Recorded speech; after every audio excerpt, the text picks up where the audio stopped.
You finished a book. You kept none of it. Tomas read 100 books in a single year. He kept the list in a small notebook. Titles down the left, dates down the right. It was the most impressive year of his life. On paper. One evening in April, Ellen came down the path with 2 cups. She sat down beside him. She looked at the notebook. Then she asked him one question. Which one changed you? He looked at 100 titles. He could not name one.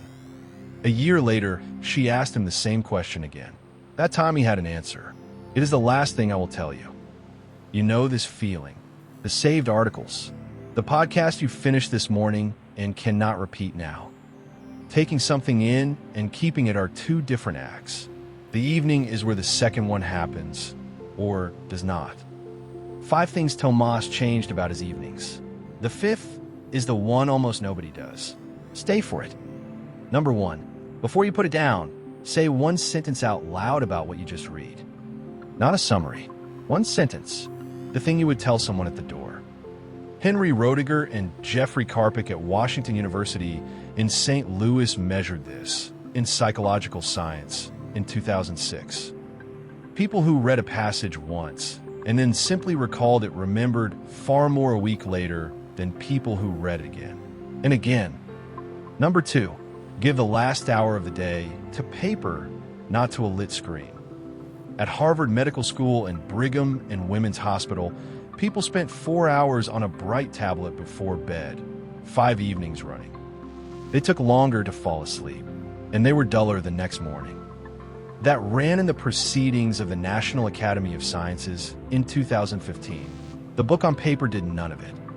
Number 3, tell one person one thing you read today. Say it as though you will have to explain it to them properly tomorrow. In Memory and Cognition, in 2014, John Nestojko and his colleagues told one group they would be tested and another they would have to teach it. Nobody taught anyone, but the ones expecting to teach recalled more and held the main points better. Number 4, before bed, write tomorrow down. Not in your head, on paper. And be exact, not errands, the actual thing. Michael Scullin's team at Baylor University tested this in the Journal of Experimental Psychology in 2018. The people who wrote tomorrow's list fell asleep about 9 minutes sooner than the ones who wrote about the day they had just had. And the more exact the list, the faster they went. Number 5, the one almost nobody does. Ask yourself Ellen's question about your own day. What changed me today? Then write for a few minutes. Badly is fine. James Pennybaker at the University of Texas at Austin asked people to write for 15 minutes, 4 nights running, about whatever sat heaviest on them. 6 months on, that group had been to the health center less often than the ones who wrote about nothing much at all. That was 1986. Because a day you never name just follows you into the next one. There's an old Japanese saying that comes from the tea ceremony. Ichigo ichi. One time, one meeting. Every gathering happens once and is never repeated. So you meet it as though it will not come again. A book is a meeting. So is an evening. So is the person who brought you the second cup. And this is where it stops being about Tomas. You are not short of things to read. You are short of evenings where anything is allowed to land. The next April, Ellen asked him again. He had read 11 books that year. He answered before she finished the question. He named the book, then he named the page. That was the year he stopped counting and started keeping. So tonight, take the first one.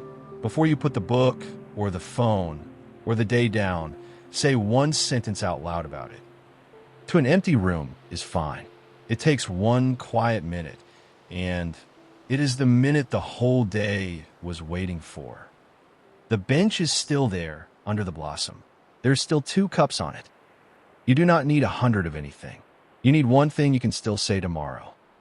Tomorrow, another minute like this one. The blossom will still be here. So will you.